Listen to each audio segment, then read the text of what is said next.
പത്തനംതിട്ട മൂഴിയാർ ഡാമിന്റെ ഷട്ടർ തുറന്നതുകൊണ്ട് കക്കാട്ടാറിന്റെ ഇരു കരകളിലും താമസിക്കുന്ന ആളുകൾ ജാഗ്രത പാലിക്കണം എന്ന അറിയിപ്പ് വന്നിരിക്കുന്നു.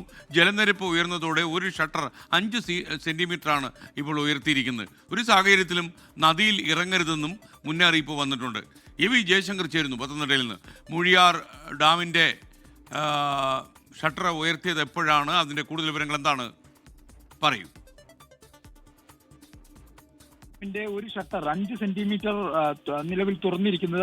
ഈ ഷട്ടർ തുറന്ന ഒരു സാഹചര്യത്തിൽ കക്കാട്ടാറിന്റെ ഇരുകരകളിലും താമസിക്കുന്ന ആളുകൾ ജാഗ്രത പുലർത്തണമെന്നാണ് ജില്ലാ ഭരണകൂടം നിലവിൽ വാർത്താക്കുറിപ്പ് ഇറക്കിയിരിക്കുന്നത്. ഒരു കാരണവശാലും നദിയിൽ ഇറങ്ങരുത്. ഇന്ന് വൈകിട്ട് 8 മണി വരെയുള്ള കണക്കനുസരിച്ച് നദിയിൽ 190.02 മീറ്റർ ആണ് ഡാമിലെ ജലനിരപ്പ്. പരമാവധി ജലനിരപ്പ് 192 ദശാംശമാണ്.